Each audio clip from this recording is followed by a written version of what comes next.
Okay, Terumos, Perek Zion, Mishnah Zion. So Zera.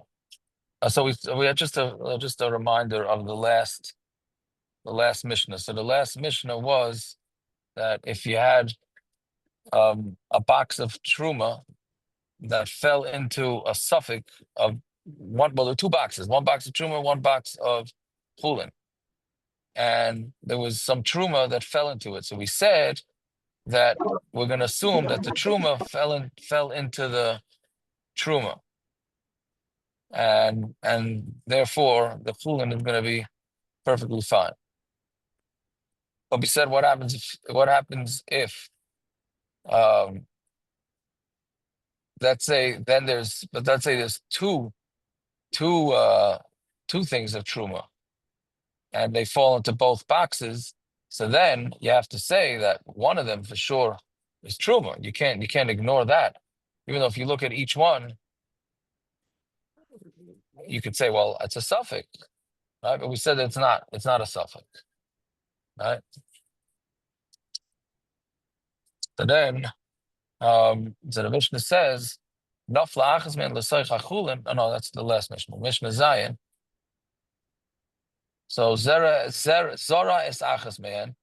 So we know that when you plant truma, so normally, well, depending on what type of things it's planted, but if you plant truma, then that truma becomes what you planted retains its truma, which we're going to see later on, right? And if you did by mistake plow truma, then you have to dig it up. So let's say with this mixture, he planted one of them. Zoras achas man, potter. So he is potter from pulling it up, because since it's a suffix, and he did it b'shaygig, so that we don't make him pick it up ashniya. And the second one, noyig ba truma, then you would have to be noyig truma, b'chayevas b'chala, and it's chayev in chala d'ir Rameir. Like we said yesterday, when it's a suffix, so at least according to Rameir, it's chayev in chala because it's not real. It's not necessarily real truma. Rabbi Yossi Paita, Rabbi Yossi says it's not chayev in chala. Zera echad es ashniya. So let's say it's zora echad es ashniya. Let's say one guy planted the second one, then he's also potter from digging it up, right? Because again, it's a suffix. So since it's a suffix, they don't make him plant it up, whatever, dig it up. Zara echad is stein, but let's say it's one person. Did I say it as echad? It's achar. I'm sorry. Back up, forward. Zara acher es shniya. Let's say somebody else planted it, so for him it's also a suffix. So it's potter. Zara echad es stein. If one person though plowed both of them, so again we had mixture. We don't know if it's a mixture of chulin itself, in which case it's fine, or whether it's a mixture of truma and chulin. So we said if one person plants it, he doesn't have to uproot it. But what happens if then the second one he also doesn't have to uproot? If somebody else plants the second one, you also don't have to, because each one is a suffix. But let's say one guy planted both of them, so for sure one of them is truma. Zara echad is stein. So if one of them planted both of them, so the bedavar shezare kala mutter. So if it's the type of vegetable that when it grows, it's a total new entity, and whatever was there that was grown disintegrates. All right.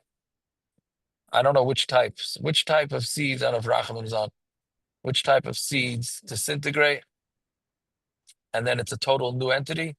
So if it's that, then it becomes mutter. But if it's the same thing, and then it just continues growing, then that's a problem.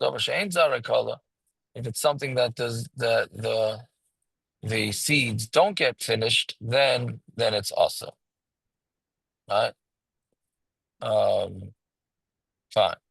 That's the siyum on Perek Zion. Let's just do Mishnah Ches. It's pretty easy while we're waiting for the guys to get on. So Ha'isha, the Perek Ches Mishnah Aleph. Ha'isha Shai Sa'icheles L'Truma. So like we've been saying, a woman who's a Bas Yisrael, and marries a kohen, right? So she gets to eat truma, right? So she's enjoying her truma, and then so again, Aisha tries to chaz truma, bo v'amrula, and then they come and tell her, Meis balech oy garshich, your husband died or he divorced you. How did he divorce her without her knowledge? So he divorced her from with a shliach, let's say. And Eved also could eat truma. And they come and tell they come tell the Eved, Meis Rabcha, your master died. Now, once his master died, or once she gets divorced, she's no longer married to a kohen, so therefore she has to stop eating truma. I'm Mecharchel Yisrael, or you were sold to a Yisrael, no longer a kohen. I'm the Sanchem Matana, or he gave you as a matana to somebody else. I Asacha ben Chayrin, or he just freed you. So those are all the examples of an Eved. You have a kohen who was eating truma, v'noida ben grusha ben chalutza. Then somebody tells him, by the way, buddy, you are a ben grusha ben chalutza, so you can't eat. So Rabbi Eliezer Machayev Keren v'Chaimish. Rabbi Eliezer says that's a classic shaygig. They're eating v'shaygig, so therefore they're chayev Keren and Chaimish. Rabbi Shua Paiter. Rabbi Shua says Pater. Let's say the kohen is actually doing the avodah on the mizbeach. Ben Grusha ben Chalutza, and then he finds out that he's a Ben Grusha ben Chalutza. So Rabbi Eliezer says, "Kolor karbonos shikra v'agavi mizbeach psulim." He was apostle. So how can you say all the karbonos are kosher? He was apostle kohen, right? Even though he found out in the middle of the avodah. For Rabbi Shua Machsher, Rabbi Shua says he's kosher. Why? It's a gzeres hakosov, right? If the gzeres hakosov says that if a kohen found out in the middle of his avodah that he was puzzled, then it's still kosher. Noida shu balmum, but if he found out in middle he got the doctor's report that he's a balmum, then avodah sepsula, then his avodah is puzzled. Why? Because there's no pasuk about that. Right. So just to review, if a woman is married to a kohen and then she finds out she's no longer married to a kohen, or a guy's an eved to a kohen and then he finds out he's no longer an eved, and he was eating truma, so he is a machloikis whether he's chayiv keren chaimish or not. Rabbi Eliezer holds yes. Rabbi Shua says potter. Now, so I forgot to say this. Rabbi Shua's potter is only in a very specific case, right?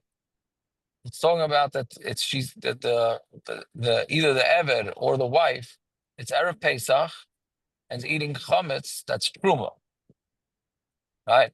So they have to finish it obviously, but it's man achila. By the time this man achila is over, right? So then they're potter because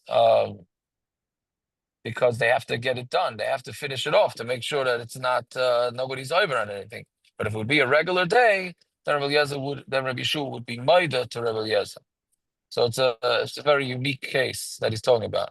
And then we talk about a kohen, if he's in the middle of being makriv karbonos, and then he finds out that he's puzzled because his mother was a divorced or chalutza, then it's a machlokes whether his avodah, his karbonos are good,